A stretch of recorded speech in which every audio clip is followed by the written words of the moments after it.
Greetings, weary travelers, come, warm yourself by the fire, and let us regale you with mighty tales, tales of adventure, tales of heroism, and of course, Tales of Tamriel. I'm your host, Arkhaniir, and we are back with an all-new episode.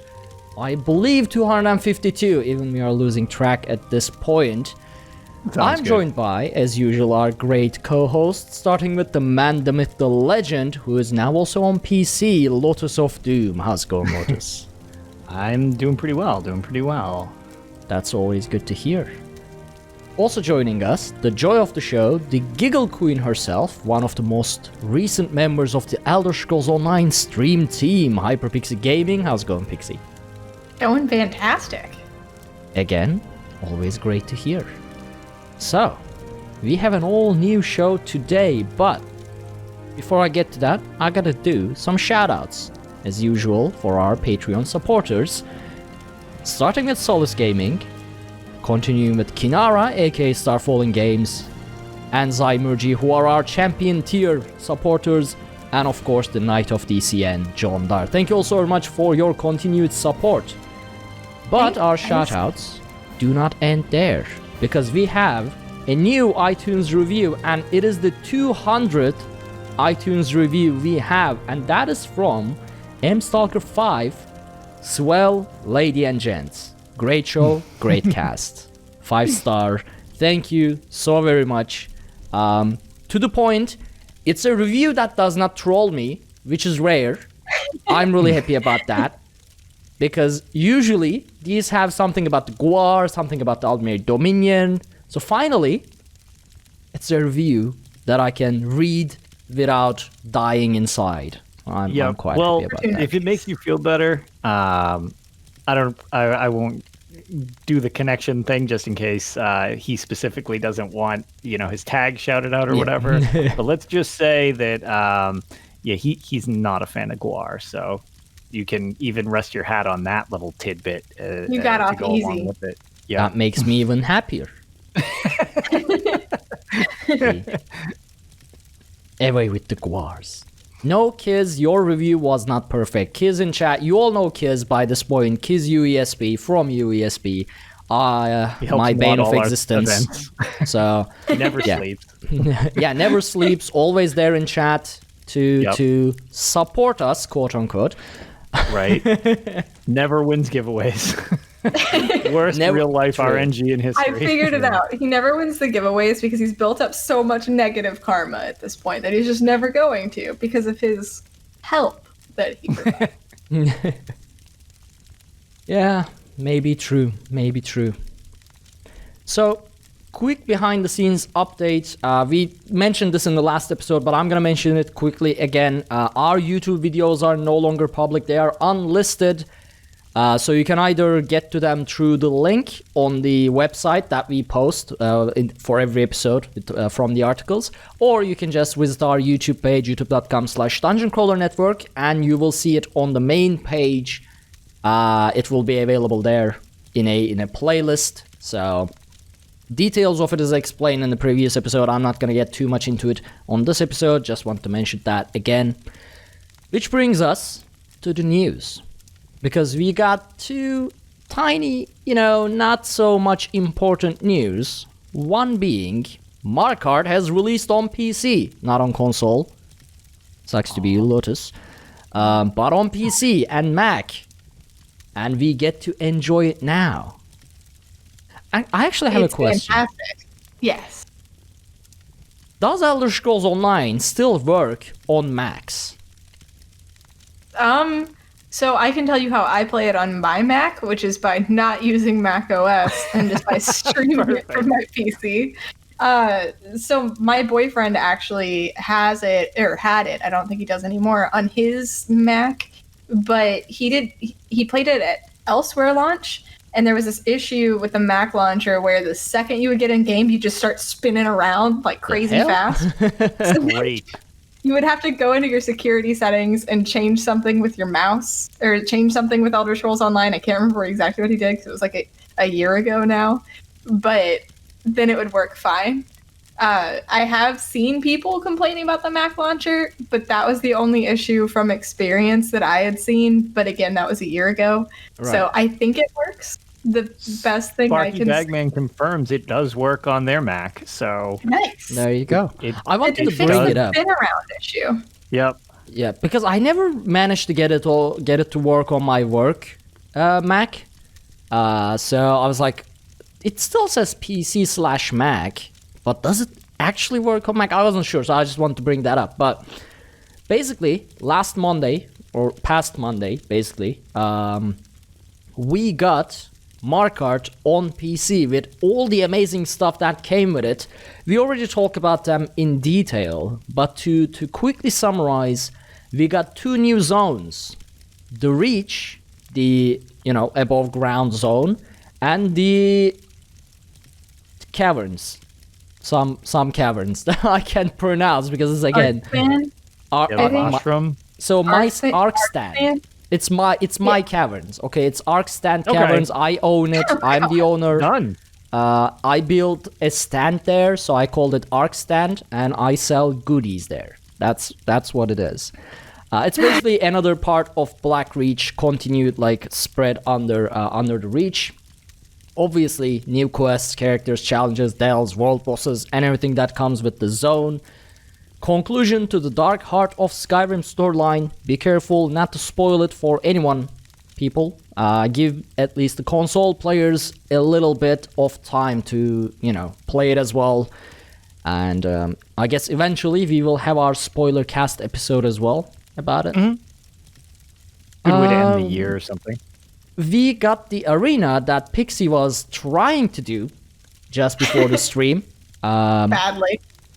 She was jumping off cliffs and things like that. We'll get to that during Tales.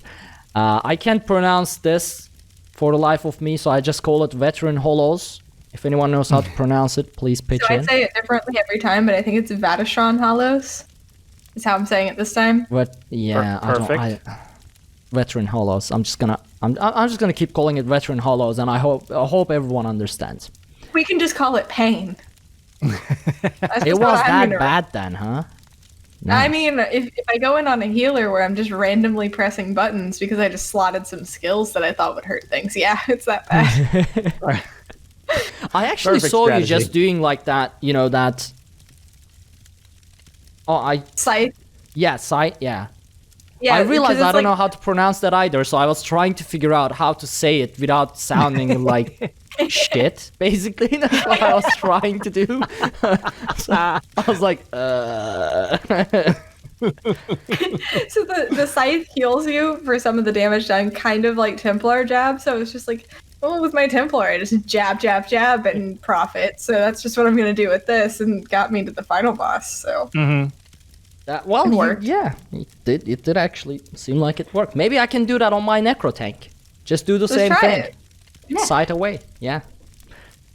We got the all-glorious, one of the best quality of life things in the game to date. The item set collection system. Oh my god, my bank has actually have space now. That is, it's a blessing. It's amazing. And we got other quality of life improvements. I'm saying that because that's actually what the bullet point says. New quality of life improvements, very descriptive. Damien, aka Dominic. Details of this, if you want, definitely there's a great article written for it. Or you can just get ESO Plus or get the DLC and jump into it now on PC, Mac, Elder Scrolls Online. Now, it will also release on consoles. When?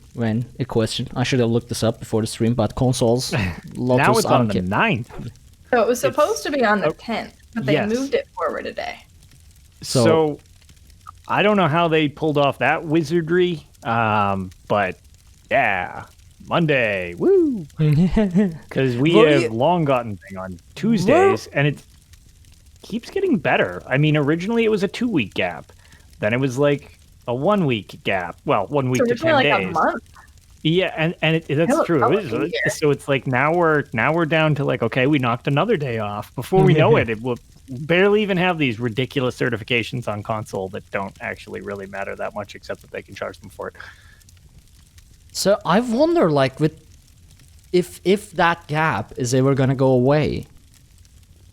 That'd be nice. That'd be nice, but how well, if that happens, what are we gonna use to make fun of Lotus on the show? Well, okay, here's what I think the best case scenario will be. With Microsoft's influence, provided that, you know, that goes through, which it looks like it will, the odds that maybe Xbox would get it at the same time, I could see being very high. Sony would probably stamp their feet and be like, no, we need certifications because we hate our players and we hate you. And then we'll still get it like a week late. But if you play on Xbox, I could actually see the gap closing even more, since Microsoft is directly related, so to speak, with them. They could probably just agree to certification beforehand. You know what I mean? No. Not anymore directly related. Not even directly related anymore. Own. Straight up own it.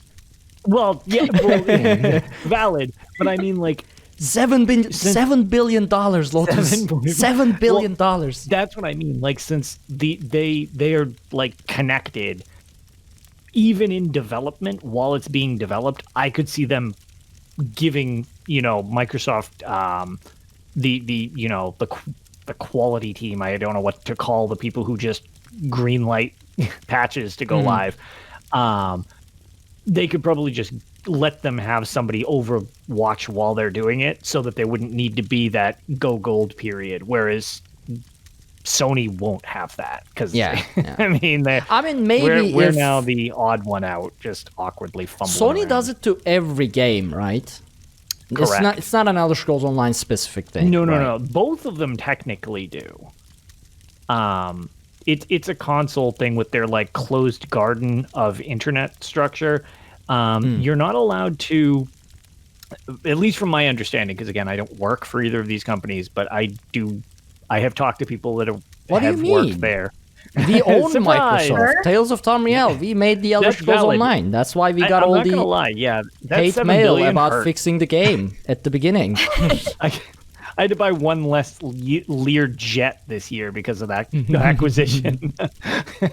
But like, what it is they generally, for games to get patches, from my understanding, is they need to send it away for certification, and then once it gets approved, then it's allowed to go through on the first acceptable date.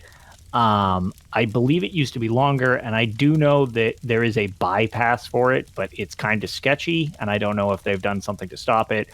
But one of the things that companies were having a tough time keeping up with was, this is getting really deraily, but Fortnite was able to update their game incredibly fast, and it's why they refused to take their game out of quote-unquote beta. It absolutely wasn't in beta. But since beta isn't a finished product, they were allowed to just keep updating their beta without needing to pay for approve. Yeah, so wow. That's something I've heard from several different sources. So if that's true, ESO made a huge mistake by ever being finished. that was their mistake. Speaking of patches and stuff, SD did bring up a good point that I didn't see in the bullets. We are, at least on PC and Mac, I don't know how it's going to be on console, but there's going to be a patch coming on November 16th that's going to fix a lot of the bugs that were experienced by users after the Markarth launch, because a lot of unrelated to Markarth things broke. And it was... I just felt so bad for all of them there, because all of the bugs that I personally experienced seemed like the Void Mother bug that we can get into at some point if you want to. There's a bugged out boss. So for anybody who's on PC and Mac right now who wants to beat the Void Mother, what you have to do is you have to taunt her out of bounds. So you have to kill the ads so that way the boss actually comes in. Once the boss comes in, do not damage her. Pull her out of bounds until she resets. Once she resets, you can kill her like normal and you'll clear it. If you just kill her, you won't get the completion. So you won't be able to complete your daily quest. You won't be able to complete that boss clear and get the achievement. And it's just such a weird little bug. And those weird little bugs are just the biggest pains in the ass to fix. So I feel so bad for them.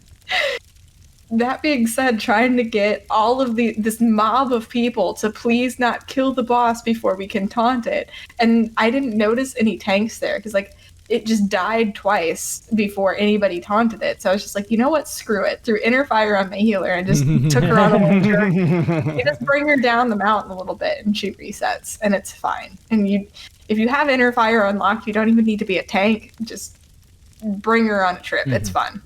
I had a blast and felt like a hero for a little while, but that's how you get the clear on that one. But I don't know if that's in the bugs that are fixed in this update, but I'm hoping so because I know they know about it. A whole bunch of stuff is getting fixed. I know light attack weaving is kind of broken right now. It feels really clunky is what my DPS friends were telling me. I noticed whenever I was on my mag sork that it felt really different than it did, and I wasn't able to get the DPS that I was used to just because I had no idea what I was doing all of a sudden. So there's going to be a lot of stuff fixed with this patch, and hopefully everybody's a lot happier on the 16th. Yeah, I mean, it'll probably introduce new bugs. So, because that's how it works, basically, game development. It's actually, speaking of which, I should have mentioned this behind-the-scenes updates. It's not related to Elder Scrolls or Tales of Tamriel, but I am actually starting game development streams on DCN. We have a game development-specific Discord channel now, so do join our Discord. And do tune into the streams if you're interested in game development and want to see what happens behind the scenes and how these weird bugs come to life, because a lot of those will be happening because inevitable. There's no such thing as perfect code. So, yeah. As a gamer, I will always be frustrated about them. As a developer, I just understand it 100%. It's I am conflicted all the time. But yeah, game dev streams on twitch.tv/Dungeon Crawler Network starting yesterday, because I did do a stream yesterday. So yeah, if you're interested, tune in. They're really cool. I wasn't able to stay very long, but I was able to pop in on one, and he was doing some cool stuff. I was just working the whole time. At a weird time. I don't think I said anything. I don't even know if you knew I was there. I just had you on the side screen.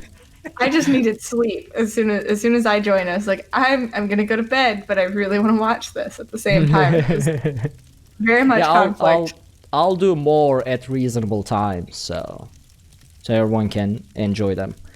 I don't know what reasonable time is anymore anyway, because everyone else but me changed their times to winter time, so now I have an extra 1 hour difference with everyone else.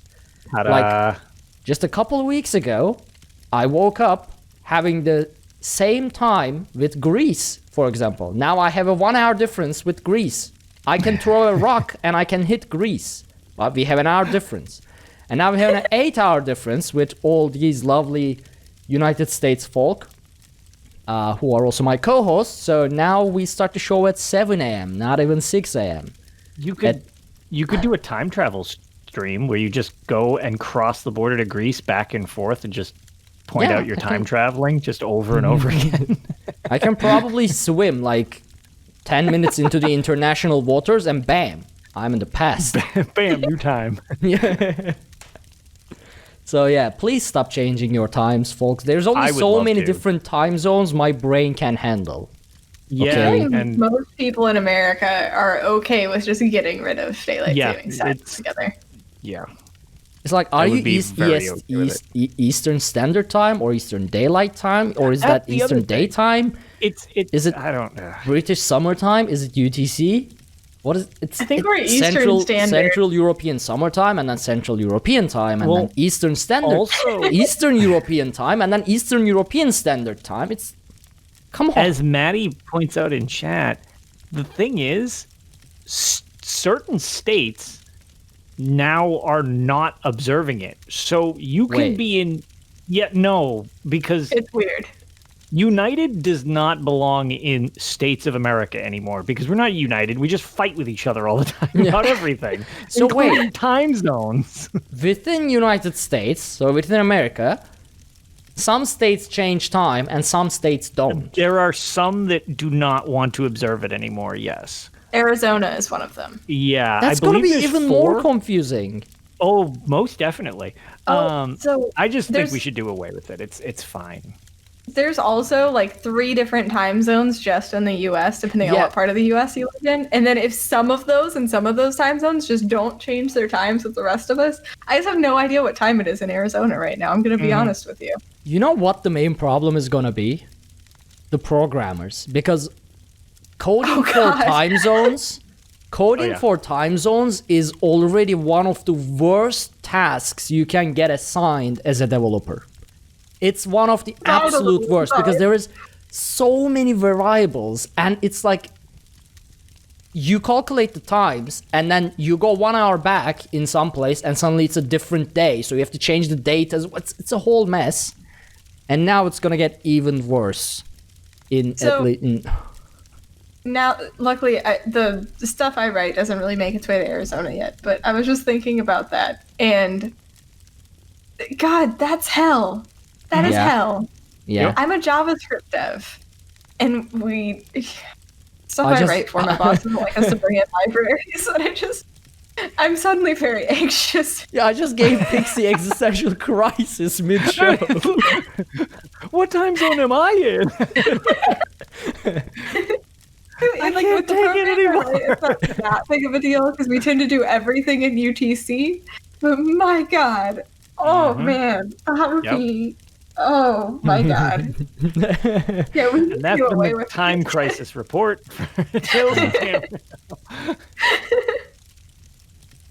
So now that we got the completely irrelevant topic of time zones out of the way from the show, we can go on with our tales. And since Pixie is suffering from existential crisis about developing for time zones, and Lotus doesn't have Markarth DLC, so his tales will be completely uninteresting and irrelevant. I'm gonna let Lotus go first. Aww. This is the DLC release times are the only times we actually get to pick on Lotus, so I'm gonna use it to my full capacity. Go ahead, Lotus. Oh man, no, I'm just sorry. The time thing and then release times on DLC made my head hurt briefly. Where I'm like, wait, so it's releasing a day early, but it's releasing a day early at my time zone, right? Because I'm not gonna lie, I think the PlayStation updates at 1 a.m. But does that mean it updates at 12 a.m.? So is it 2 days early? Whatever. We're gonna stop talking about this. This is all. See, nope, we're not going into this. It's exactly why developing for time zones is a nightmare. Questions like these that are unanswered. Yep, we're bulldozing ahead, and not thinking too much about what time reset is. So since the last show, I was away. Well, actually, we didn't have a show last week, so I guess none of you knew I was away. Haha. But had you known, before the launch of Markarth on PC, just because I wanted to hit the landmark of doing it, I actually accomplished my goal 2 days before, I believe it was, Markarth dropped. I hit 40,000 total achievement points unlocked out of 43,000 in the entire game on PS4. Obviously, it's changed since then, but you know, it always adds more. However, before it got added, I managed to hit 40,000 on my main account, and I was super psyched about it. And now you're going to do it all on PC again. Yes. Oh, good Lord. I am, still doing other stuff, but that was my long-standing goal. It'll probably be, I'll talk to you again in 50,000, I guess, when it's another nice even number. So how many other masocists you mentioned that had the 40k achievement points? So it looked like at the time because it's weird. So the list vary depending upon what server. Like, are you on the ESO? Are you on the Elder Scrolls Online forums? Are you on Reddit? Are you using this like built-in add-on type of thing? But I don't like being like lumped. It's like, oh well, okay, you're on this. You're this out of this many players on PS4. So I just went, what are the highest totals? And I believe at the time, when I basically claimed my, hey, I hit 40,000, I believe I was listed as tie with like, I think there were 9 other people at 40,000, and we were all tie at number 31. So at the time I hit it, I believe I was technically in the top 30 of achievement people. And then obviously, if you're on PC, surprise, you're able to get way more achievements now, and I cannot get them yet. But I mean, yeah, there's definitely some people that are higher up. But the easiest way that I always put it is I'm in the top 100 is like a guarantee out of all players. So out of like 15 million accounts, sold. I mean, it's forever right. It's one of forever the changing, rarest achievements, I guess, to reach 40K. Yeah, you start getting Elder down Scrolls into Online. right. You start getting, and as Kiz put, there's 40 or so people that hate themselves as much as me. But yeah, so that was like an accomplishment that I was very, very pleased to actually hit. And I also, speaking of glitches and weird stuff like that, there was one achievement that I have been trying to get beforehand and always thought that I was screwing it up, or we were screwing it up, or it was just being weird. But it seems like it's actually something glitched. So we all submitted bug reports. So we did the responsible thing, didn't go on the forums and throw a fit about how it's the worst game ever and I'm unsubscribing and here's a video of me uninstalling and throwing my computer out the window. I submitted a bug report about what's wrong with it, in which if anybody feels like trying it themselves to confirm that it's not just PS4, because I haven't done it on PC, but there is an abstract achievement in your Dungeons tab. This is getting real achievement huntery, so I apologize. But there is an achievement tab for Dungeons, which does not just include Dungeons. It actually includes the Craglorn Trials for some reason. But in there's an achievement in Vet Helra Citadel where if you go to the edge of the cliff, you blow a war horn, and it will trigger all of the ads in front of the boss door to bum rush you as a group. You then need at least to wipe 5 those people ads. crashes, 3 PCs burn up in flames, Yes, and the rest nuke get the achievement. system. Yep. So I have not ever been able to get that, and it's supposed to be pretty simple to get, and a lot of people I know have it, so it's obviously worked before on console. But I really wasn't I wasn't willing to just assume that it was broken, so I was like, I must be doing something wrong, which was a huge mistake, because I tried it myself and it doesn't work, and then I tried it, we all tried it at the same time, and that didn't work. Then we just tried it with people who did it. By the way, I've run Helra Citadel a lot. Then we all tried just the people who didn't have the achievement doing it. And then we had one where, to make sure we just went all in on damage, we made sure to have our final one, which is where we gave up. Everyone blew the horn simultaneously. Every single person in the trial managed to do damage to every single ad at least once, so that it would register an individual tick of damage on them, so that you would get credit for hitting all of them. And not a single person was allowed to die. That was our final, like, if this doesn't do it, there's no other factors to eliminate. And it didn't work. So that was where I decided that I give up. It has to just be bugged. But yeah. I know one thing that you've been doing wrong. And it's trying to get it every achievement in the game. That's well, look, I'm not going to get it's just a byproduct of this, so don't. There's some that I will not be trying to do. So Kiz and Madigan both said that that's still a thing on PC. Yep. Too. So all right. So it's a PC thing. Yep. I'm a professional horn player and still unable.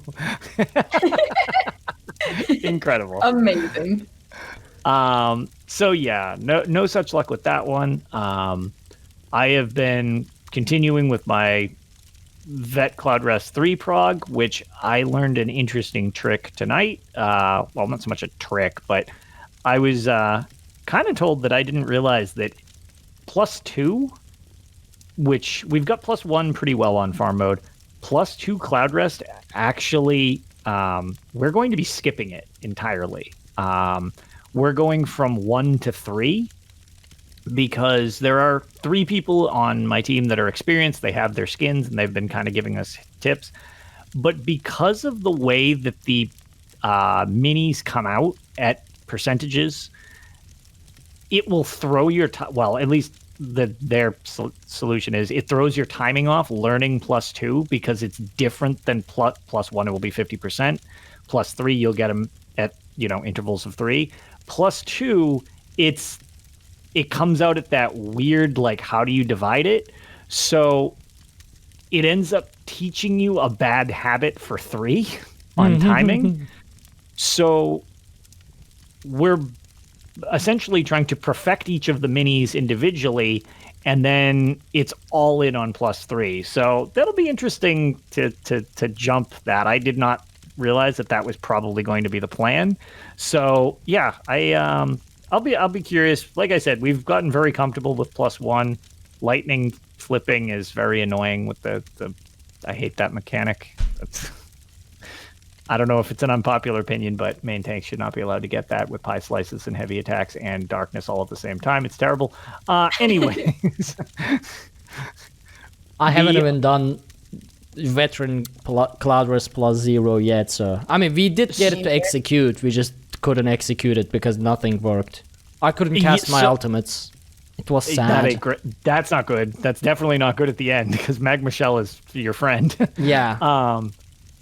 Yeah, so each of the minis mechanics, it's just, oh, you have to bar swap.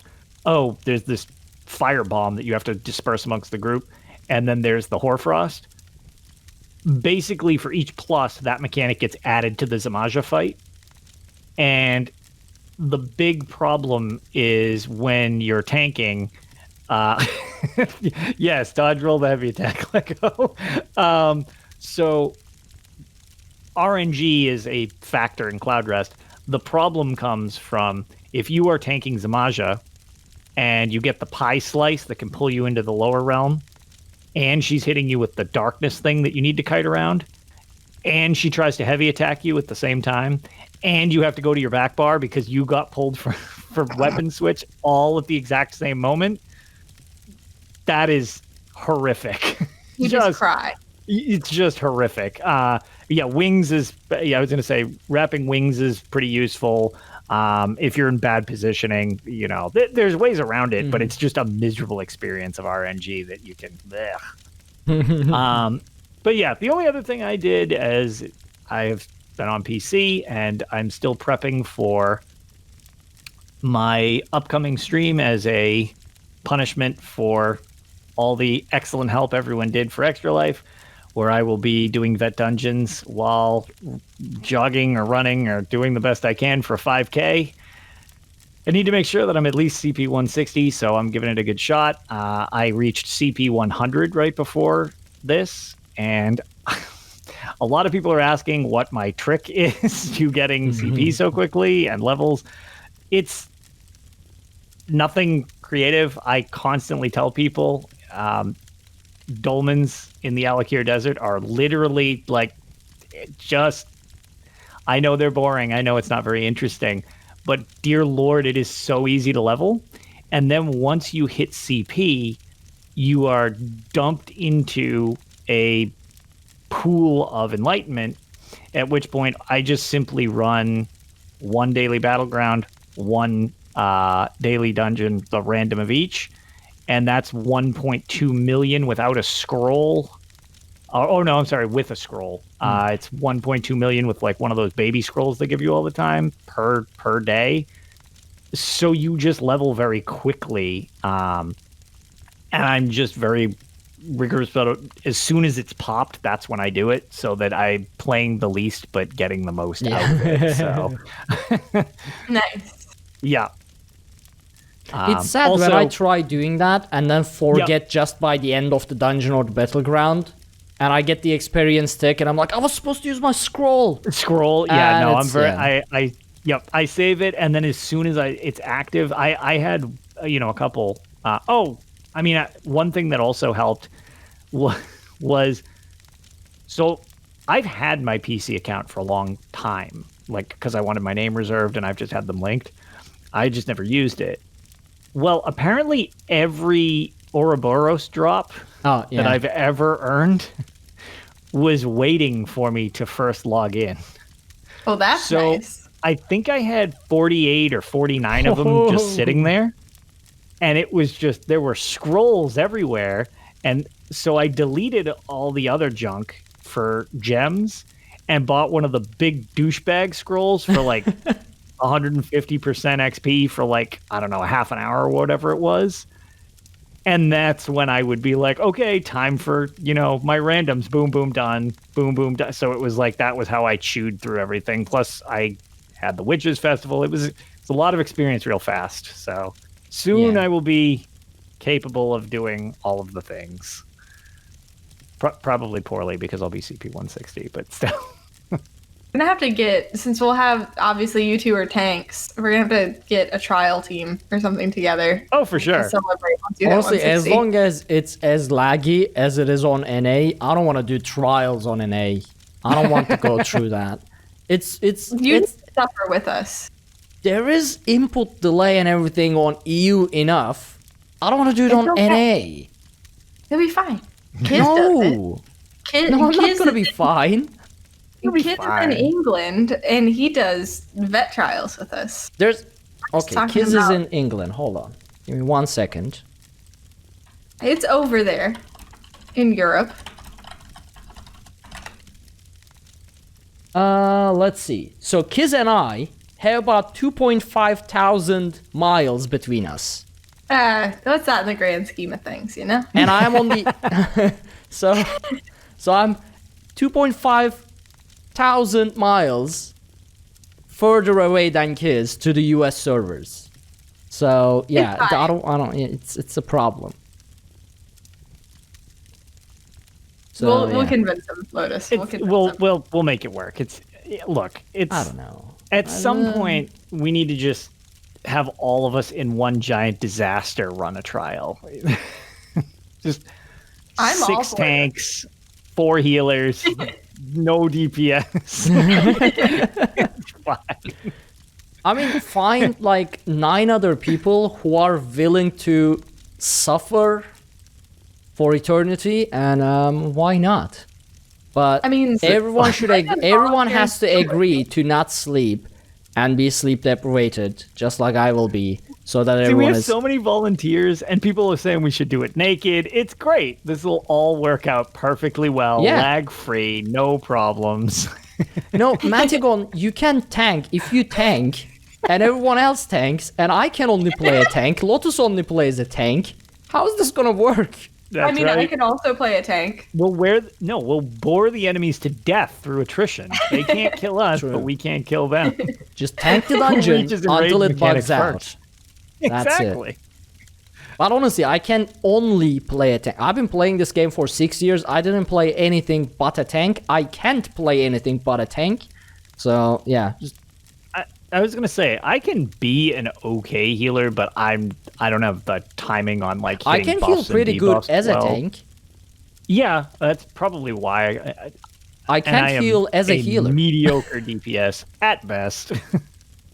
I can heal.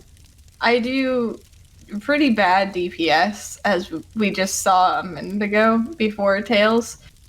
And then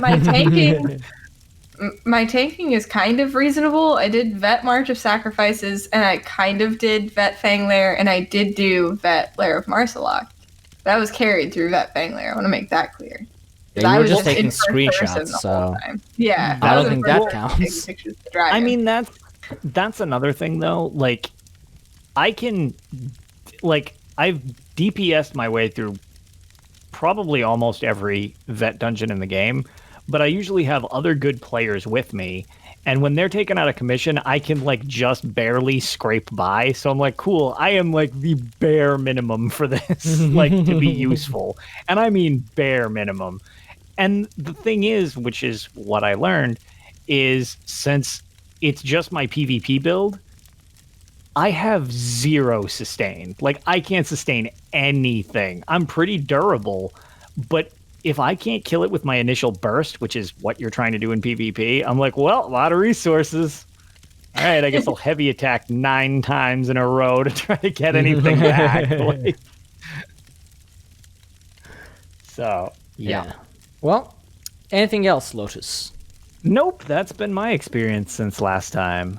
Yeah, Markarth experience of the console and boring stuff. So, Pixie, how about you tell us some exciting tales, unlike Lotus's no Markarth console tales? I love Markarth so much. It makes me extra sad because it's like my favorite area. Hang on there. You just need to wait like one more day. Oh, wait, that's for me one more day because I'm in the future. You just have to wait like 1.5 2 more days. days. Yeah. Oh God, we're back in the time zone. Time zones of Tamriel. Here we go. Perfect. So, since the last time we did this, it was still Witches Festival. So, during the last show, I actually like sneakily logged on to ESO to see if I had the Hollowjack achievement, and I did not. So we had discussed that at length last time and how to get the house and all of that. And then I suddenly realized, wow, I would like to have this house, which means I suddenly need to magically procure a whole bunch of Hollowjack motifs because I had them all on console, apparently didn't bother with them on PC. And then Lego, who saw my look of concern last week or 2 weeks ago, and dumped a whole bunch of them into the guild bank to help people out. So I ended up getting that achievement, and so now I have the haunted house, and my life is complete now. And so I got all that done. And then also with the Witches Festival, me, Star Dancer, and Noble Plays from YouTube and the Scroll Talk podcast put together an ESO costume contest for Halloween, and it was super fun. Mediocre Maestro was the winner. He actually, so I had never seen the show, but during the contest, I looked up the character that he said he was dressing up like. He dressed up as Felicia Day's character from The Guild, which is apparently a really cool show on Netflix that I absolutely intend to watch. That's crazy old. The Guild used to be... God, how many years ago was that? A long time. A long time ago, but it was like very famous at least in the gaming it was pretty funny type communities. Just be aware, it's old enough that oh God, it's got some jokes that don't age well. Yeah. Oh no. Yeah, probably. Yeah, I don't remember it definitely. well because I was little when the Guild was a thing. Someone recently sent me a clip from it. That's why, and I'm like, oh, that aged poorly in the realm of political correctness. I can see how that could be a thing. It's funny. It's definitely funny, but yeah, it's just it's old. How did Maestro even remember that and came up with a costume from it? Right. So I've never seen this show, so I have no idea. But I know that Avi has also mentioned the show to me in the past. So apparently everybody but me has seen this show. So I would like to go back and watch it just to see what I missed out on. I don't know when this show came out, so I don't know if it's just too old for me or what. But regardless, he was Felicia Day's character. He did spot on. He had the Duchess personality and everything. And so from the pictures I was seeing, it was amazing. And he had the cool little rainbow emotes. The staff was dead on. The only thing that he even admitted was off was the hair. It's just because he didn't want to use an appearance change token to match the color perfect. But he did an amazing job. So he won first place. And it was really, really awesome, a really great time. I know Noble's working on getting that edited version up on YouTube. It was awesome. We all had a blast. We gave out prizes to the winners, and I'd like to make that a thing going forward too. And I know Star Dancer and Noble both had a good time too. After that, so it was still during the Witches Festival. It was right around Halloween. I know this because I was also in costume. I actually was lucky enough to get invited to co-host an ESO live stream. And we interviewed the senior sound designer at ZeniMax, Gina and I. And that was the most nerve-wracking experience of my entire life.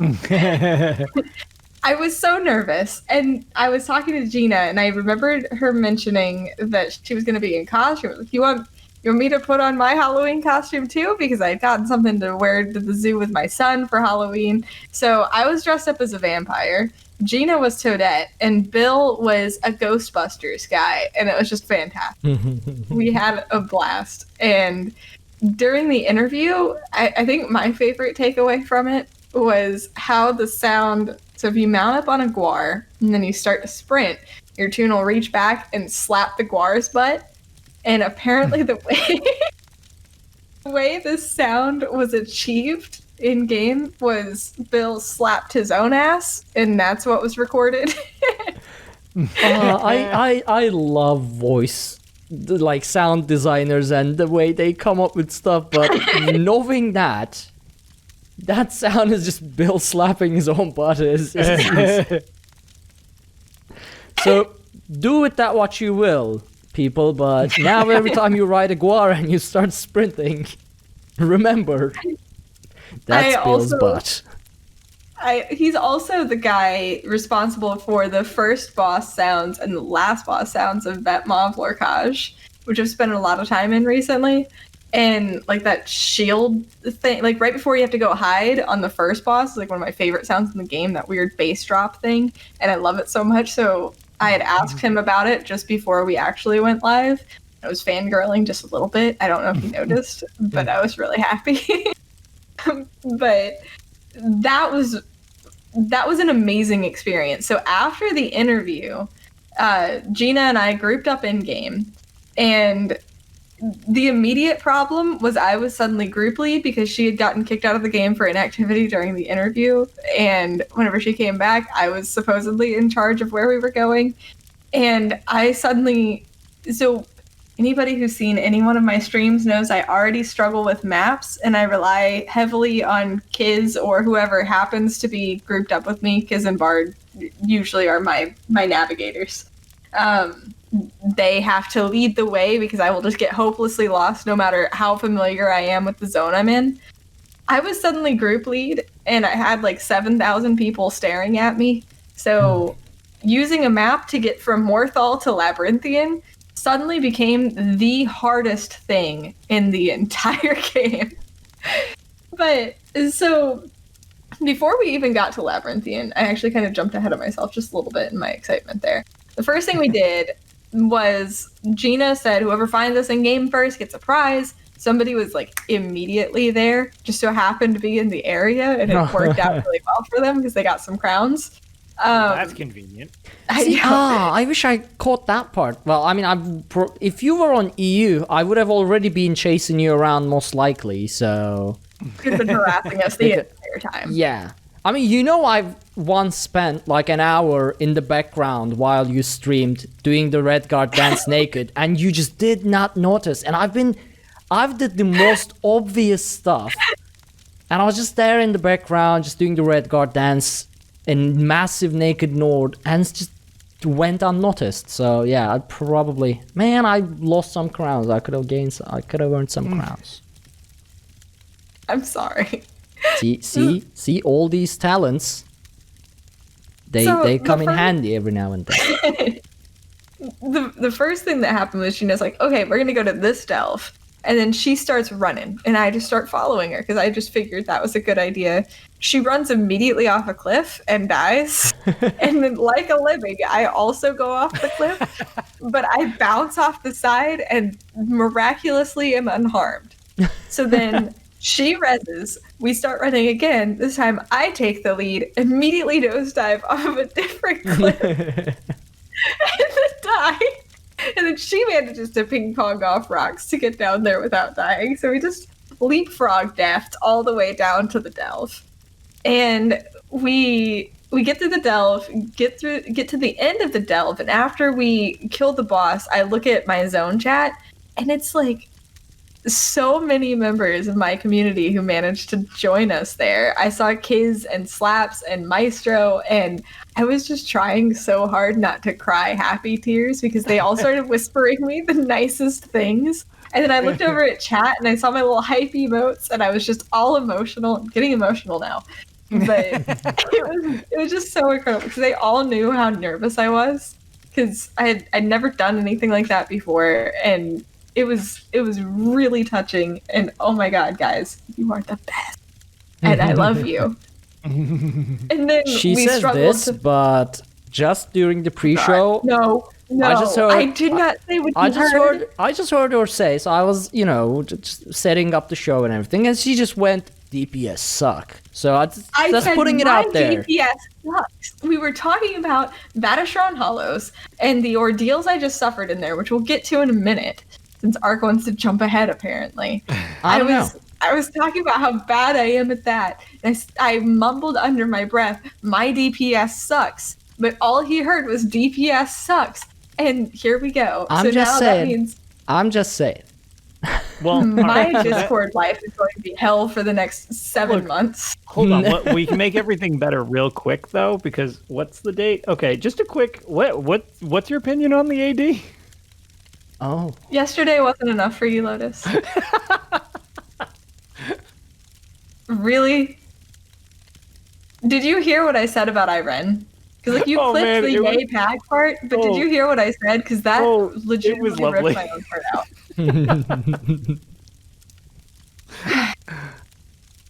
Look, I got to enjoy this for Just 8 more days. A few more days. You're almost there, Pixie. I'm trying to think of something I haven't Pixie. already We will take revenge on all of this when he's on the treadmill and he's trying to dungeon. He's trying to tank while running, and we'll just make him laugh, and we'll see how he can run while laughing, and how fast those laughter can turn into painful leg cramps and things like that. So also, what else makes me laugh?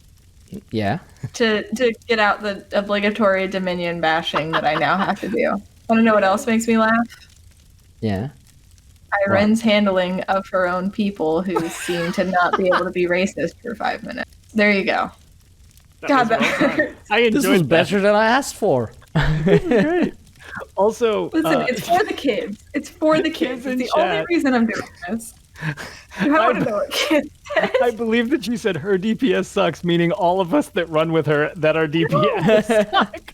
In context, it was clearly I was talking about my Toon's DPS while I was in Vatashran Hollows because I was having a tough time just breaking the circle. God, we'll get the one thing at a time. We're gonna get It's there. your fault. It's your fault for thinking that you could get sentimental on Tales of Tamriel with us being here.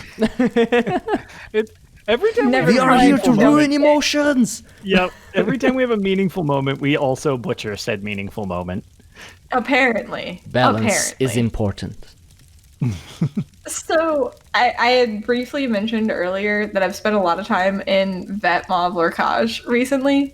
And so as I was streaming, oh wait, hold on, I skipped over Markarth. That's a big deal. So Markarth happened. It's amazing. I can't go into too much detail because I don't want to spoil things for console folk, but the second I ported into the zone, the first thing I immediately noticed, other than the immediate nostalgia of where the first way shrine is, was the music. And I remember just going immediately to Discord and yelling, "Oh my god, the music in this zone is just so perfect. I love it so much." So make sure you have your music turned up for the first time you port in there, because it's incredible.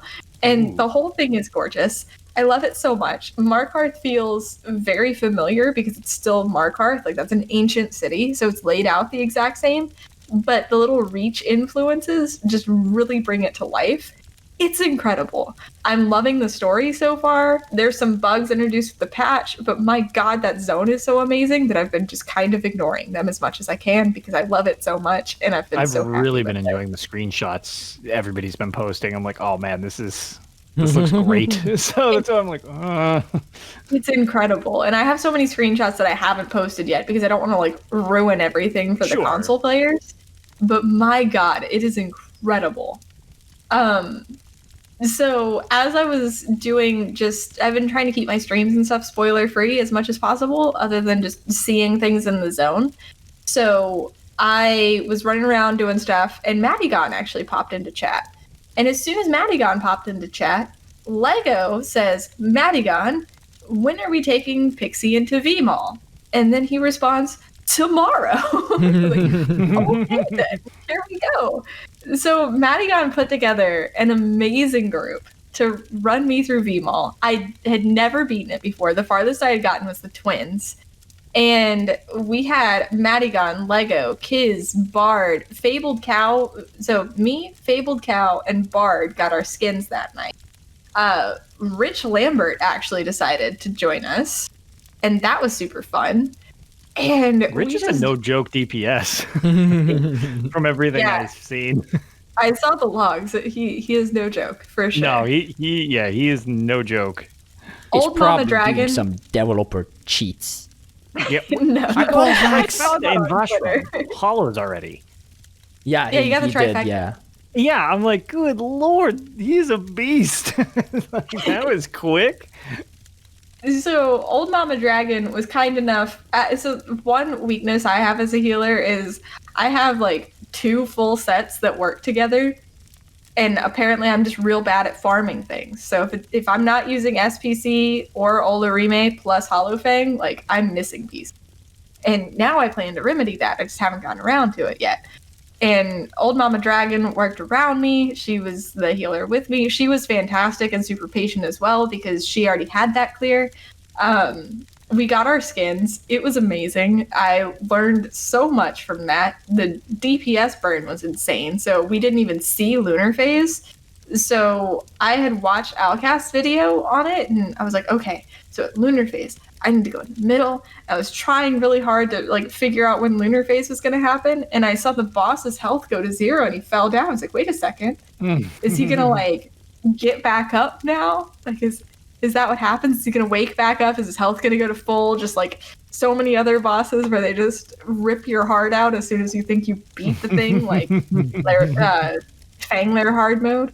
Yeah. And not so much back in the days of V-Mall. Yeah, apparently. It's that like I was just surprised that it was over. I was like, wow, that last boss was way easier than I was expecting it to be. That being said, I was just pressing the Healy buttons. I wasn't the one killing the thing fast enough to where we could skip a lot of the mechanics, but it was so cool. So now my Necromancer looks extra creepy. I know a lot of people don't like that skin on their like human characters. Like it looks really cool on Khajiit, but with the Worm Cult Necromancer personality, the Worm Wizard, it goes really well, especially with the outfit that I have. And she just looks insanely creepy now. I love it to death, and it's really awesome. And so like right after we wrapped up V-Mall, Gypsy Sun in chat was like, hey guys, you want to do pledges with me? And Gypsy Sun is a friend of mine in LEGO, so we're like, yeah, absolutely, we'll do pledges with you. And Kiz came along too, and we jumped into Ice Reach, which was the pledge yesterday. And I was feeling pretty good. I was like, yeah, we're on a roll here. Let's just do hard mode and just see how it goes. We beat the hard mode. And it was just great. It was like, wow, I usually just die a bajillion times and don't get stuff done. But I got the V-Mall clear and the Ice Reach hard mode all in one night. So it was like super productive. And Ice Reach hard mode is no joke. It's one of the most chaotic fights in the game at the moment in terms of dungeons, I think. So we did it with this is not my dungeon prog group. Like me, Kiz, and Lego run together a lot, but Gypsy, I've ran with him with Lego a bajillion times, but it wasn't my normal prog group. We usually have Bard with us, but he was busy last night, so We were like, all right, we're just gonna give it a shot, see how it goes. We had it finished in like 40 minutes on the last boss. We actually did it pretty quick. I was surprised because usually I just struggle bust my way through things until I want to cry. But it went great. It wasn't like my biggest issue. I kept killing the entire group because it was like that Lair of Marsalok mechanic where I'm on a necromancer. And my biggest heal is my Necromancer AoE, and if I cast it on a corpse, it's even better because then it's a heal over time. But it's also a purge. So, not even thinking, I was purging fire off people, which would kill others. Oh. Because I was just doing my normal healer rotation. Yep. And I was like, great, I get my AoE because there's a corpse down there. Immediate death. Oh no. I actually had to completely take that skill off my bar and just make other skills work because I couldn't not do that. Just because of how reflexive it is to just throw that down on a corpse. I couldn't be trusted to do anything correctly at that point. But yeah, it was amazing. So then today I was like, all right, what are we going to do today? And I decided, let's go into Vateshran Hollows. It'll be fine. How hard can it be? Because I only intended to do it on normal. Well, Twitch chat encouraged me to at least try it on Vet. Granted, I was late to start streaming tonight because I had some real life stuff going on. So I didn't like switch around gear or anything. I just put some DPS skills on my bar and ran in there in healer gear. I even still had like a resto staff and stuff. I was like, it'll be fine. It's on Vet. I'm not intending to clear it on Vet. I'm just intending to do it on normal, but it'll be fine.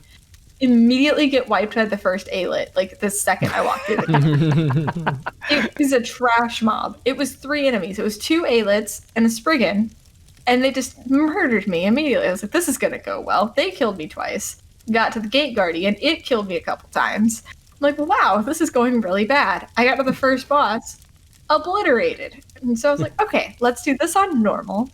This is not going anywhere. We're gonna be here all night.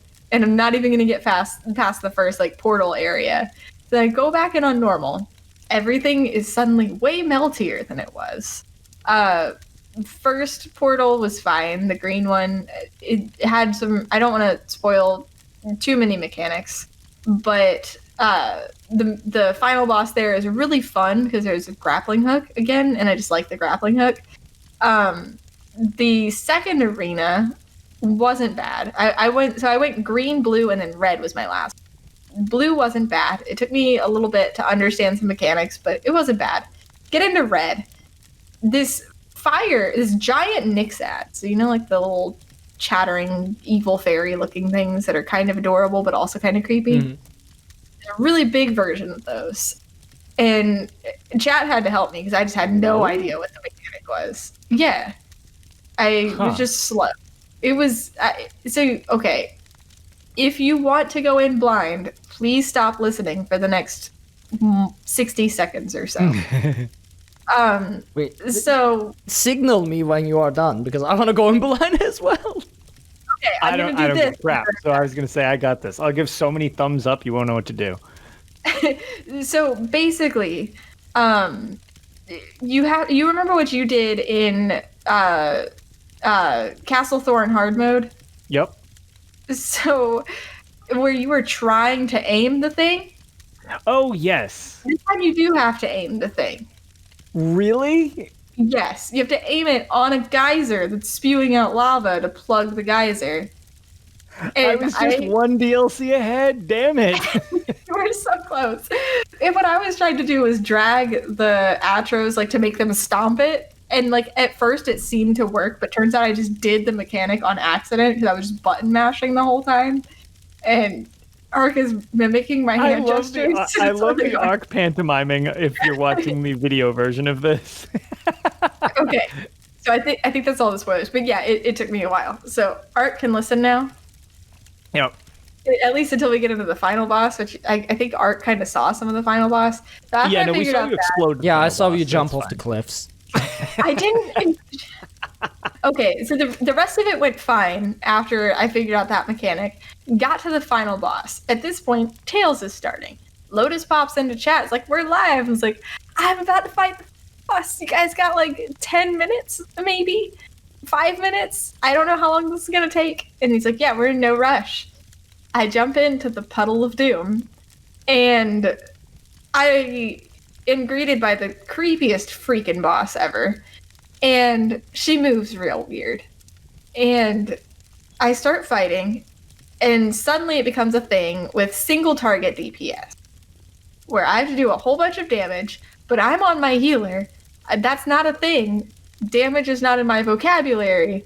So unless I could, at first, I almost had the thing. You have to like break this line. And I almost had the thing killed. But then I accidentally dodge rolled into the damage and killed myself. So then I kept resetting. I eventually got through that. Then she does this thing where you have to grapple, but it like slowly expands an AoE, but I accidentally touched it as I was jumping. And so it looked like I just threw myself off a cliff and decided not to grapple. But what actually happened was I died as I was jumping, so I couldn't grapple. True. I was hitting the button. Yeah. I just couldn't go anywhere. Of course. Exactly what happened, chat. 100%. If I didn't know better, Ark, I would say you're being ever so slightly sarcastic. Me? No. I've seen it happen exactly like that, yeah. It was a long tumble to my doom after that.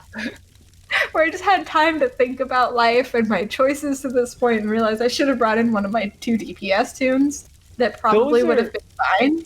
Those are the best when you when your character is totally screwed and you know it, but it's like, well, I have time to think about this and accept it before it happens. Those ones are always like, what am I doing with my life? And then you die. It's like... I think the thing was too is like I had to do the break the line mechanic, but I came so close to dying to it that I like squeaked out by a teeny tiny little bit, so I wasn't expecting to actually live. And so then I had no idea what I was doing after that because I was just so shocked I was still there. It was like, oh, now what? And, like, off the cliff I go, catch me, kind of a deal. And it just didn't work out well. So eventually I got through that mechanic and I got to like execute on the boss.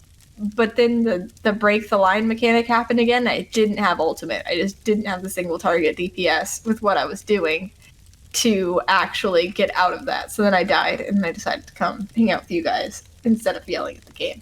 You can always go back. There's more screaming on the horizon. Choice. I believe in you. Oh yeah, I'm sure. I'm gonna get through that. I just might bring another thing that I did. This is going back to the beginning of my tales. So I had to get I had to get 100 skulls on my crafter because that's where I learned all of the Hollowjack motifs on. And I'm like, context on that? I was like, so you're just hollowing out your enemies' heads? What? Okay, that's like, wow, that's dark even for Elder Scrolls. So part of the achievement you have to do to buy the house with gold instead of with crowns is you have to get 100 skulls along with the Hollowjack motif. It all has to be on the same tune. So I learned all of those on my crafter. So my crafter suddenly had to go get 100 skulls. So Kiz was a trooper, felt really bad for me, and decided to help me. And I played so much on my Magplar. She was a healer, now she's a DPS. And him and Bard were trying to give me so much advice. And what I've mostly gotten from that is jabs and occasionally light attack and hope for the best. Yeah, that sounds like you're playing a Templar.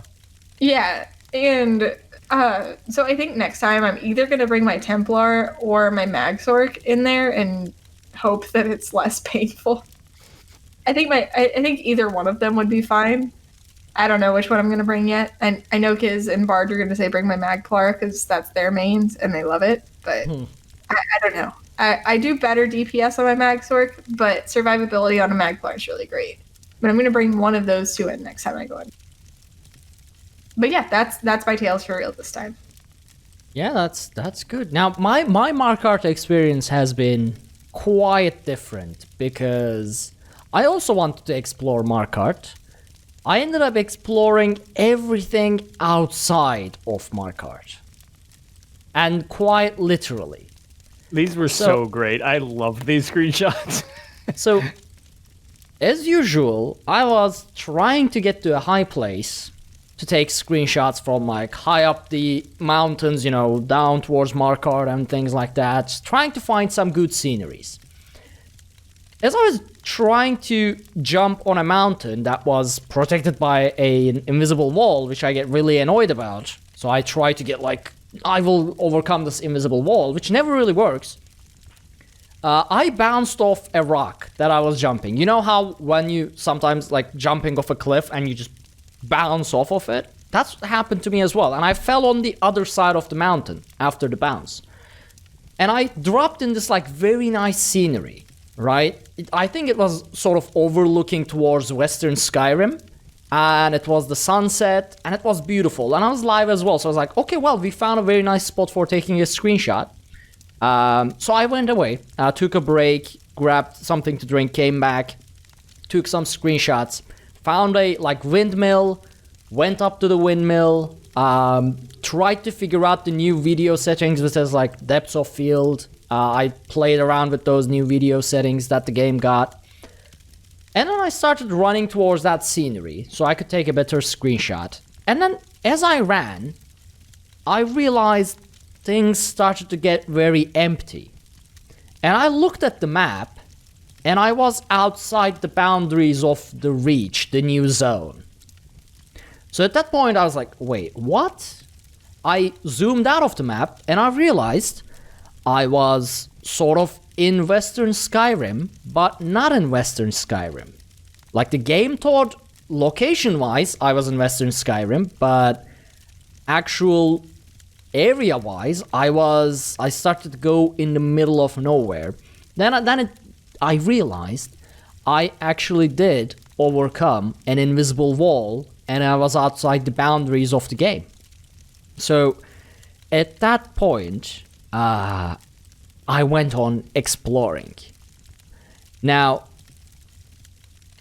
you know how maps, zones in ESO are right next to each other? Say, the Reach, you go through the door, and it's like, right there, you are in Western Skyrim. They are actually connected. Lies. They are not connected. Every single zone exists in its own individual terrain. Massive terrain. They are not next to each other. They exist on the same location. Well, not same location, but they're same terrain, but in a completely different map. There is like however many zones. How many zones do we have? Like 20, 25? I don't know. There are that many terrains in Elder Scrolls Online existing in the same space, but they're not connected at all, apparently. So I actually went on exploring. I went to where Western Skyrim would be and starting to find these texture tests, floating models, 2D trees. It was just a vast emptiness. And I realized, you know, for example, how when you look from the Reach, you see sort of a part of Western Skyrim, you know, a part of Mortal, or when you look towards Craglorn, you see like models in the distance that would be there, right? Because you know they are there. Massive ruins, castle, whatever, Solitude in the distance. They are just placed, like lonely placed models in the distance, in the middle of empty terrains, so they can be seen from distance. You are not actually looking at Solitude or Western Skyrim or Craglorn. You are staring at 2D trees that are floating, lonely models that should be seen, so they are there. My immersion! No! It's out of bounds, and it's amazing. And you see these like texts on the floor. Hold on, I brought this up just a second ago on my screen. So I was trying to find where Whiterun would be. And I did find where Whiterun would be. I actually explored all the way Western Skyrim where Whiterun would be, Hjalmarch. I went around from where Craglorn should be, rotated, did a full circle, and entered Markarth from the mountains behind Markarth. Basically jumped into Markarth from the opposite direction that is not in the game. That's awesome. And so I found like a text in the middle of nowhere that said Bleakwind Bluff. It was just written on the ground, on the texture, which is just like empty space. There's nothing. It's just terrain with a random, like very... Oh, that's weird. Just a very plain grass texture painted on it with like grass, rocks, whatever.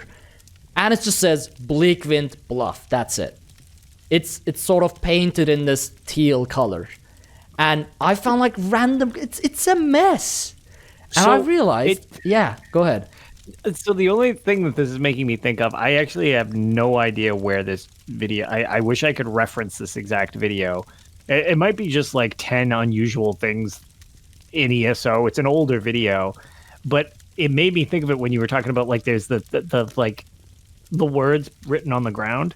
Mm-hmm. I don't know if it still is, but in this thing, it's a YouTube video. It was like really bizarre parts of ESO that you're not really supposed to see. Yeah. And in the Imperial City, each of the districts has the name painted underneath them in like, and it's the district names from TES4 Oblivion. Right. So it's obvious, which is different than, what they are in this one. So what I think it was they probably had what they were originally called, but then it was like, well, it's not at this point in history. They have slightly different names. So it's just like for reference points, I'm assuming there was some type of paint to make it like sync up so they knew where to find it or whatever. But when I saw that, it like blew my mind. So this sounds exactly like, it's like, oh, that has to be like a cool like marker that they're using. I wouldn't be surprised if we get a town called, I don't know, Bleakwind Falls or Bluff right in that location in the future. So Bleakwind Bluff, apparently, I'm Googling it now. It was in Skyrim, and if I look at images... Should be somewhere near Riverwood, or what was the name of that town just before Whiterun? Yeah, I saw it marked on a map, but then I got off of it, and I can't see it. But yeah, it's in that area, like southwest or southeast of Rorikstead, somewhere near Riverwood area. It's somewhere near Whiterun Hold. Mm-hmm. Makes me wonder. Yeah, that's where I found it. Yeah, so I was trying to see, like, maybe they added, I don't know, maybe I'll find like a reference to Whiterun or something. I did not, but I found where Whiterun should be. So I now know where Whiterun is going to be in the game. Except there's nothing there at the moment. But it's like, I found these weird markers. I found these weird sort of like branding. It's so strange. I'm going to make a video about it, but I posted some screenshots and you can find them on our Twitter, twitter.com/Tales of Tamriel. I'm going to make a video about it as well. And I was kind of worried that, Zas would be not happy about it, but they didn't say anything so far. So I think I'm good because I tagged them on Twitter to everything because I was live tweeting it while I was finding those things.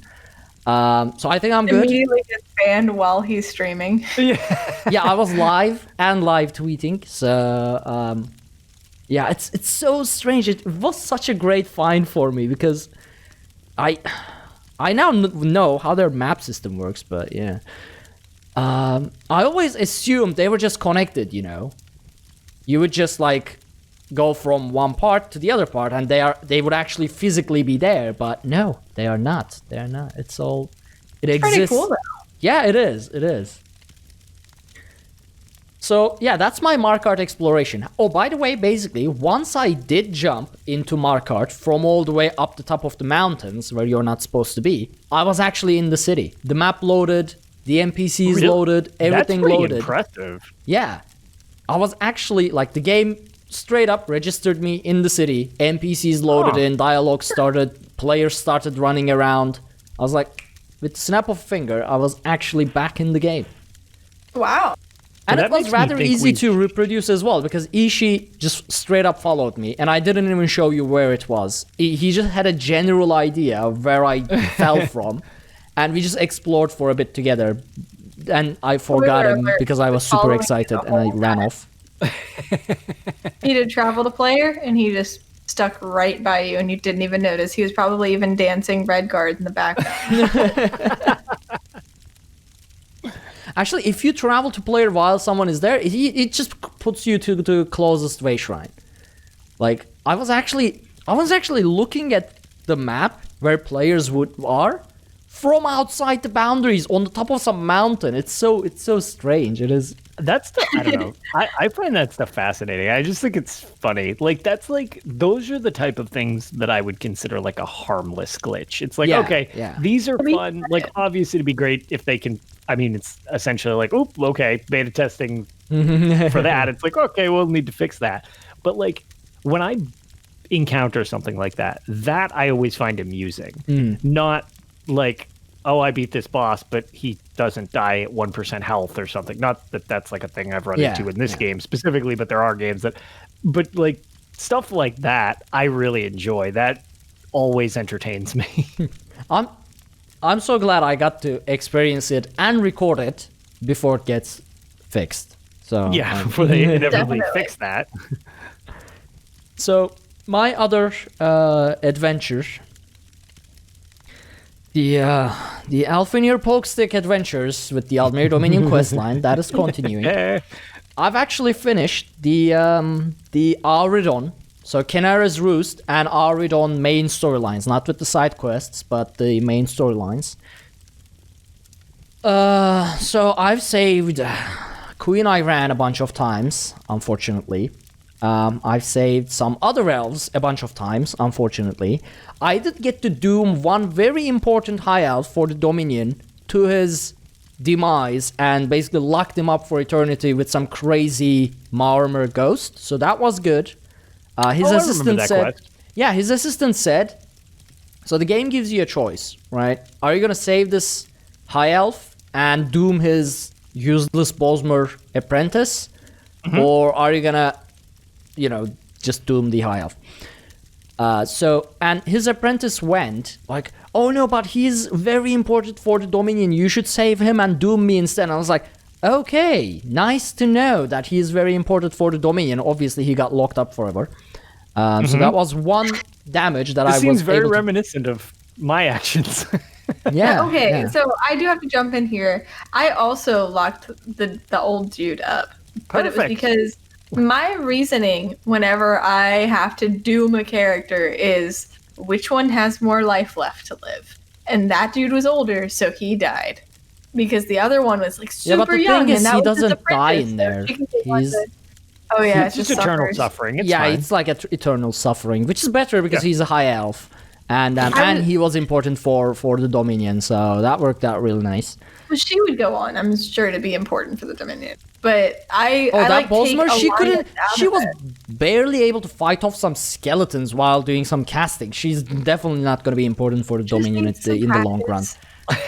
She just needs some practice. She'll probably die before that. Anyway. I mean, I was important to the Dominion, and I also couldn't DPS something to save my life. She'll do something good. It's okay. Yeah. It's true, well, but now then we'll find a way to doom her for eternity as well. That's okay. That's not a problem. Yeah, I was just thinking, like, okay, if this, like, let's think this through. Who has more life left to live? Like, this person's lived a very full life. He seems willing to go. This is his student, so of course he wants the student to go off and do great things. So that's the way I mean, I get the utilitarianness of the situation. Just put the old guy, who's like the elderly, to eternal suffering. It's not what I wanted to do. Now you make it sound like I'm a jerk. I was just trying... I was trying to do what I thought... No. It was a high elf. It's not that you were a jerk. You were a saint, because that's what a high elves get. You eliminated another even though I am one as well now. In the Dominion. Bosmer are also part of AD. I didn't we gotta get them out of there. Apparently. Yeah, we gotta get them. We gotta get them free.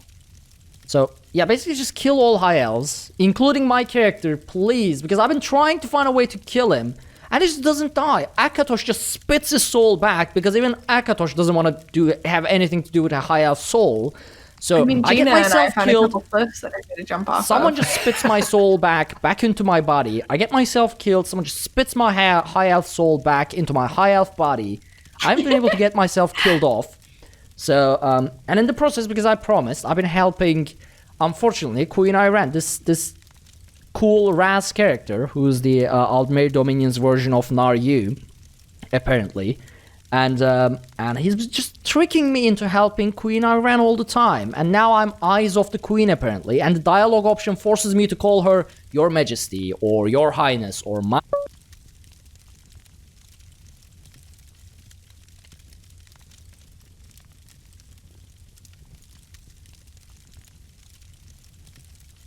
Okay, I'm back. Voice meter just did a little crash. I was like, so, yeah. Oh my Yeah. God. No, everything is fine. It My does that microphone? nowadays. I'll fix it. Like, I used Discord to mute my microphone at the same time you did that. I thought I broke the whole call.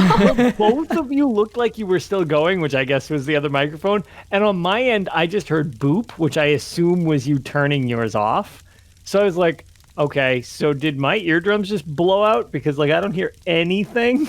So No. it's like, So am I deaf what now? happened was, I said too many words praising Iran back to back, and my audio system was like, nope, not gonna have this, and muted me automatically. That's what happened.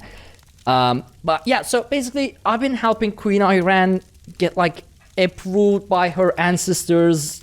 Apparently, even her ancestors don't like her because they were like, you're not gonna be the queen or anything, stuff like that. So we dealt with that. I got to kill a lot of ancestral high elves. That was good. Well, they were already dead, but I guess I just killed their souls again, which is, always good, always good. So eventually we figured out this Veiled Inheritance organization within Aldmeri Dominion, thinking pretty much what I was thinking, that Queen Iran is not fit to be the Empress or anything like that.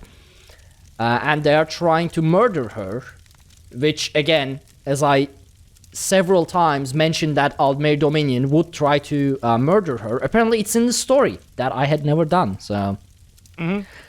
great minds think alike.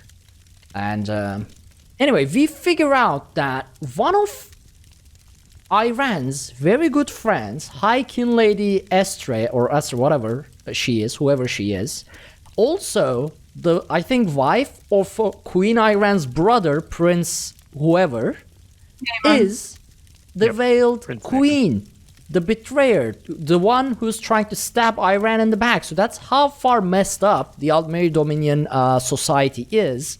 It's like your own brother's wife, your very best friend, is trying to stab you in the back. It's like just high you wait, elven like- stuff. It gets more twisted than that. Like, that's why the story is so good in there, just because of how many little twists and turns there Yeah, are. I'm getting to see how messed up the entire Ultimate Society is. That's great. Yeah. One thing that came out of all of this, though, I always said that I have no problems with Bosmer, and I think they're okay. Now I think Bosmer are okay. This is gonna bring up some controversy, but I think Bosmer are cool. There, I said it. Osmer are freaking awesome. Well, apparently glad you- they are. I didn't know Yes. they were that awesome. So the thing is, in Canara's Roost, this Bosmer fella gets killed, right? He is very important. He's some sort of... I wasn't paying too much attention, obviously, because it's AD storyline. But this diplomat Bosmer fella gets killed. And he's the dude that's keeping everything together. Mm-hmm. And his wife, who are... Apparently they are... Bosmer have this, like, sort of magical bond that when the dude dies... she dies as well, but in a little bit later. So she's called the Green Lady. And she is Sylvanar, the out Green for Lady. blood. And she is one of the most vicious characters I've seen in Elder Scrolls Online. yeah. She's like, She's she's not amazing. having it. She's Yeah, tracking no. them down. And eventually you find the dude, you find everything, and the Green Lady is there, and you are given an option to either, leave the dude in the hands of the Green Lady, or just lock the dude up, have a fair trial. I was like, I'm not messing with the Green Lady. And I was like, yeah, just do whatever you want. I assume he's still getting tortured somewhere. Slowly skinned. Until she dies. Yeah, until she dies, basically. So that was one really great Bosmer character, but that's not it. That's not it. The one that really got me. So, at the beginning of Canara's Roost storyline, you save these Bosmer Marines from Sea Vipers. Mm-hmm. And towards the end of that island's storyline, the Sea Vipers and Marmar together attack the island, and the Altmers, being useless pricks that they are, they can't even get a proper counterattack going. However, there is one group who's organizing a counterattack and getting out there, that Bosmer Marine group. So you chase after them, you help them, you find them one by one, and one of them you find in the middle of a bunch of Sea Viper bodies. You find that her weapons are broken, her armor is shattered, she has several cuts, slashes, broken ribs and things like that. She went down in an epic fight. She took down a bunch of Sea Vipers. Her armor broke, her weapons broke. I was like, you know what? A death like this is freaking Sovngarde worthy. And I don't think I would have said that ever for a Bosmer, but there you go. That was a Sovngarde worthy Bosmer that died with absolute glory and honor. Except that she was fighting for Aldmir Dominion, but she was killing other elves, so that's good. We gotta get the ball. I'm convinced we just gotta get the other. People can join the EP. I'm fine with that. So just gotta fix that.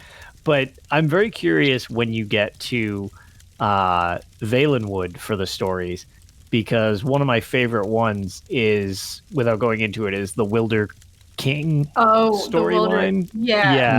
The Wilder King, Wilder Queen. It's it doesn't matter which one. The Wilder fella. The Wilder fella.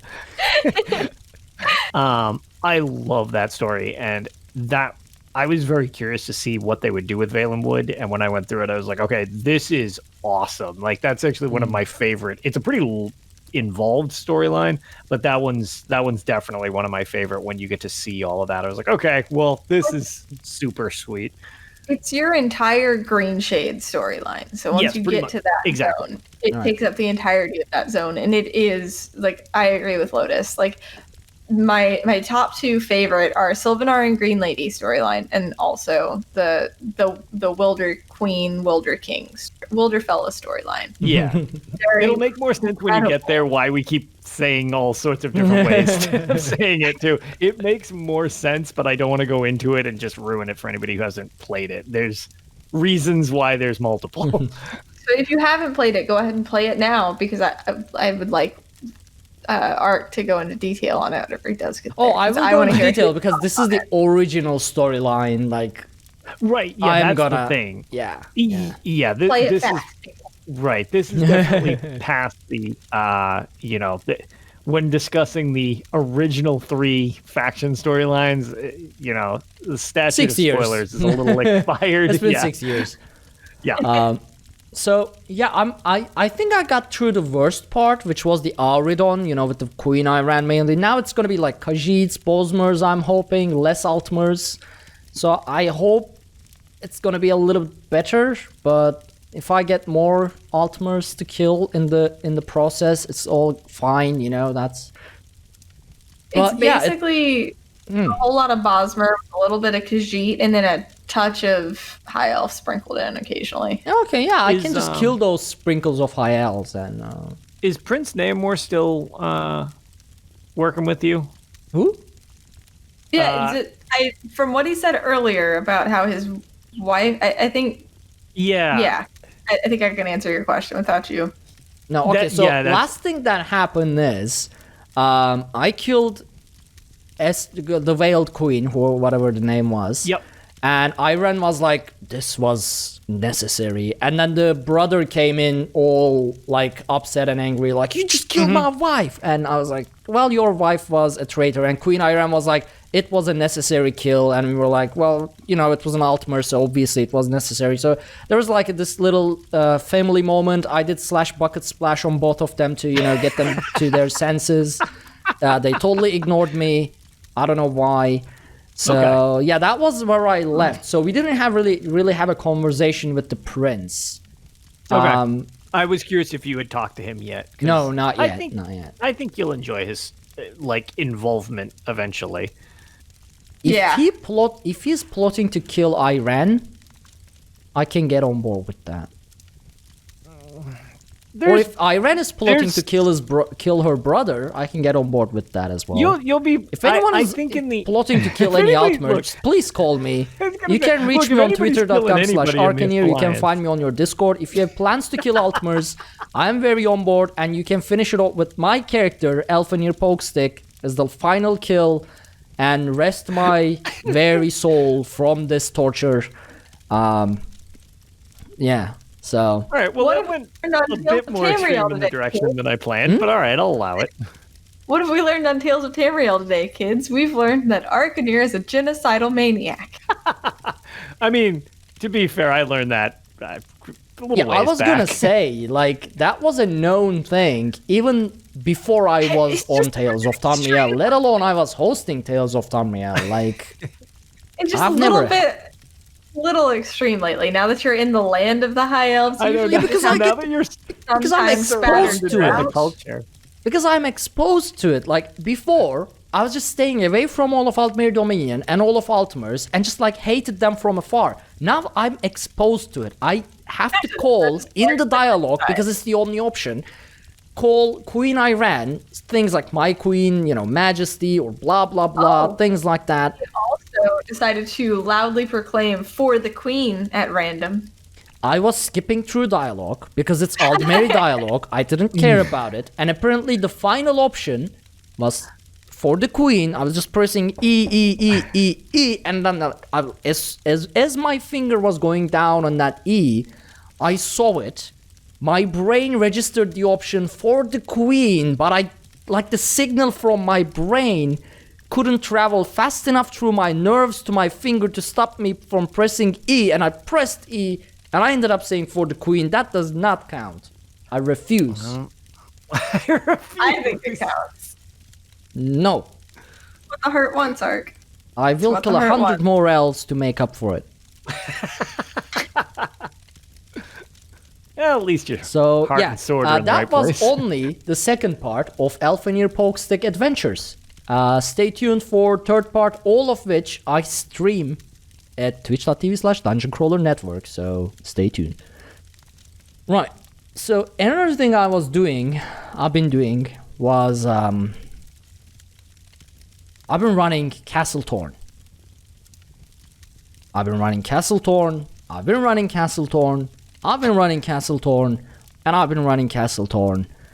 to get a full set of Crimson Twilight.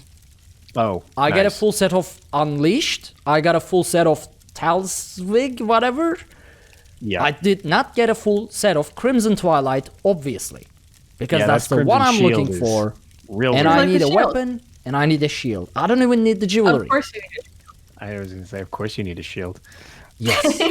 And you know which shield I got? Talfig. You know which other shield I got? Unleashed. You know which shield I didn't get? Freaking Crimson Twilight. Mm-hmm. Now, I could use Crimson Twilight jewelry because I got the jewelry. Guess what? I don't need the jewelry. Mm-hmm. I could use it, but the problem is the other set I want to use it with, being the Tease Harbinger set. The shields for Tease Harbinger cost from anywhere to 500k to 1 million gold. The weapons for Tease Harbinger set also cost from anywhere several 100,000 gold, so I can't buy them. I need Crimson Twilight shield and a weapon. I got the staves, I got the armor, I got the jewelry. The shield just doesn't drop. So yeah. I actually had somebody. I had somebody in one of my groups actually offer a bounty at the start. It was just like a pug, and we just happened to roll that one. And they offered if anybody got the Crimson Shield, they would give them 50,000 gold on the spot if they would just please not keep it and bind it to themselves. And I'm like, wow, that's intense for a pug. I would pay 100k, 200k. If I paid 300k, I would just buy Tease Harbinger shield. So I wouldn't pay 300k. I was gonna say at that point you could just buy the Harbinger, but But I also need them to lower the cost of transmute crystals, by the way. So far, I think it dropped down to like 43 or something like that. I want it down all the way down to 25 or something like that. 25. So, because, I mean, I will get one shield, yes, but I need 2 shields and 2 weapons. So instead of farming it twice, I can just get it once, add it to the set collections, and then reconstruct it from there. But I only have 150 transmute crystals at the moment. And the campaign end is like 20 days away. So I'm not going to be getting any bulk transmute crystals anytime soon. So yeah, I kind of want to get all the pieces. They did increase the transmute crystals you get from PvE content now. Right. So I was going to say, I don't do pledges 10. Though. That's my problem. If you do, do a random daily, you get 10. Oh, really? Oh, 10. Even on normal, it seems like I get a 10 geode every time. Right. Yeah, I should do that then. Yeah. At least the random, even if I don't do the pledges. I guess I can do the pledges as well. They don't take long. I don't know why I don't do them. They only take like 20 minutes, especially the normal ones, but... Right. But nope, you can actually, you get a lot more out of the... out of the random stuff now, which is pretty sweet. Well, I could have 1,000 transmute crystals. It wouldn't matter as long as I don't get my shield, so... Oh, and apparently pledges give another 5. Okay. Yeah, not too bad. So yeah, that's my tales. My, rainbows and unicorns. Very relaxed, very chill, very positive. Absolutely no hate, no salt tales. Indrix as far as the eye can see in Oridon. The touch of genocide against high elves don't count as genocide. Okay, it's so you kill all high elves today, you save a lot of souls in the rest of time in Elder Scrolls universe. So I think it's because it still happened in the 4th era because that game came out first. So we know you failed. Well, I don't like that. That's a downer. That's a what a down note to end on. I'm just gonna jump off a cliff as Arkhaniir Pokestick and let whoever damn keeps spitting my soul back into my body do it again. Just make sure you don't get out of bounds, because then you'll just be trapped out there. Maybe I can leave Arkhaniir Pokestick outside of the bounds. And then he can never be back to Tamriel once the patch is done and the wall is repaired. Then you'll just have to make another one to fulfill your extra life requirement. Hold on, I'm really curious. What if I leave a character out there, log out, and just leave him there? I should do this. So when the wall is fixed, I can never return. As long as I don't do Way Shrine, I will forever be outside of bonds. Question. So, when you got back into Markarth, the city, did you hit a load screen where you went from out of bounds in Markarth? No. So it's probably registering you in the Reach. Yeah. So it's because it didn't like hit a load screen, so it's not registering you outside of the Reach. So it probably still, like, the server still thinks your character is somewhere in there. So it's probably just going to put you at, like, wherever you went out of bounds at. I have to try. You should definitely try. Yeah. I'll be curious where you end up. Trapped under the map. I need to manage to bounce from the same rock. Okay, I know what I'm doing after Tales. Since you didn't hit a load screen, that tells me that the game still thinks you're inbound, so it'll like reload you in. Right, yeah. But I could be wrong. That would make sense just based on like the physical memory. But at the same time, because the game already thinks I'm in the bounds, it might not try to reload me anywhere. Like to reset you. Because you do, provided it's possible, when you log out and log back in, you will appear where you left off if that location is still... No, but my location is actually somewhere else in the map. Like, my cursor is off the Reach, so the game thinks right. Oh, no, what I'm saying is, in theory, when you come back in, you could just be loaded exactly where you're standing, because it's not like Cyrodiil where you're out of position, so you can't, like, if you log out in Cyrodiil and you're in a castle, and then like you log back in and the other faction owns the keep, you don't just spawn in an enemy keep. Like it puts you back. But it does some kind of checking as soon as you log in to see if you're in a safe location. Like if you log out in a dungeon, a lot of times you'll log back we'll in. know once I. Yeah, I'm very curious what you'll actually get as a result from this. Yeah, Try it. I need to know now. Stay tuned for next episode of Tales of Tamriel to find out what happened to Arkhaniir Silver Shield outside of the bounds. Deleted my account. I quit ESO.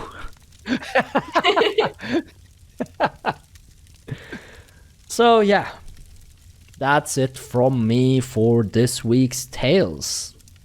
Sweet. That brings us to the end of the show.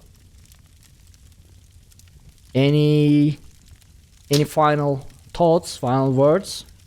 And in that case, Lotus, where can people find you? I am LotusOfDoom, pretty much wherever I have an account. You can find me on PC. A lot of you already have, so feel free to shoot me something if you ever want to run anything or whatever. Just let me know. I'm also on Twitter and Twitch. So I don't know. You can hit me up if you need. I'm usually floating around. All right, Pixie.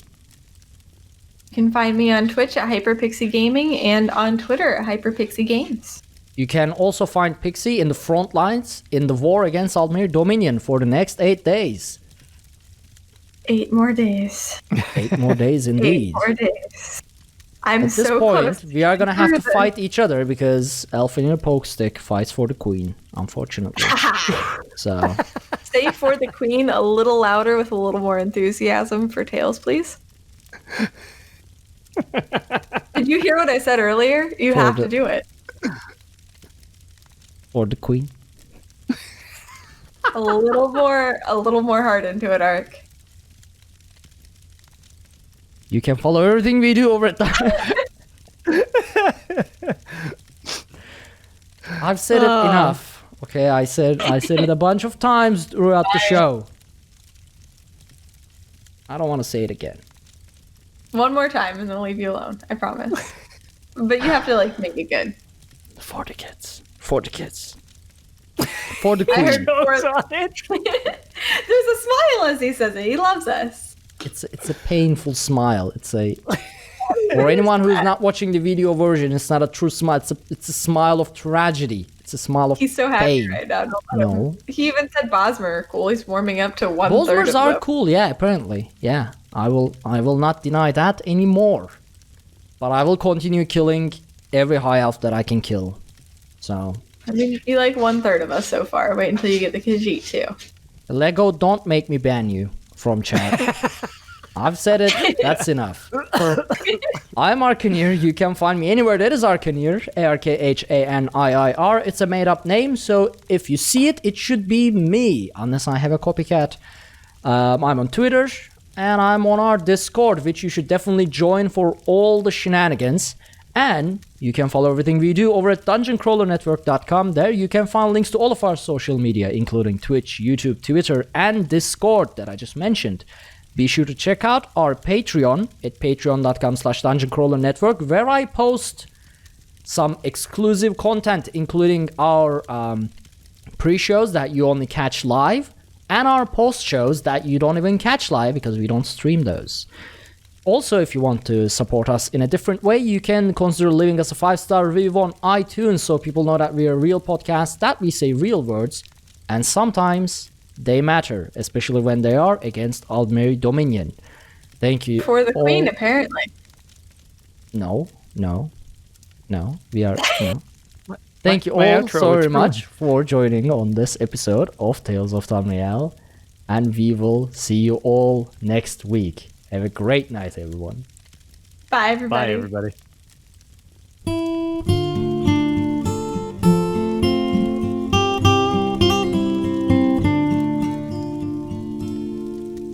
When Akatosh slew Lorcan, he ripped his heart right out. He hurled it across Tamriel, and the heart was was heard to shout, red diamond, the heart and soul of men. Red diamond, protect us till the end. The laughing heart sprayed blood afar, a gout on Seer it fell, and like a dart shot to its mark down in an alien well. Magicka fused the Lorcan blood to crystal red and strong. Then wild elves cut and polished it down to chimel at a ball. Red diamond, the heart and soul of men. Red diamond, protect us till the end. When elves lost Nirn to men, Akatosh gave the stone to Saint Alesh in token of her right to sit the throne. Red diamond, the heart and soul of men. Red diamond, protect us till the end. Red diamond, protect us till the end.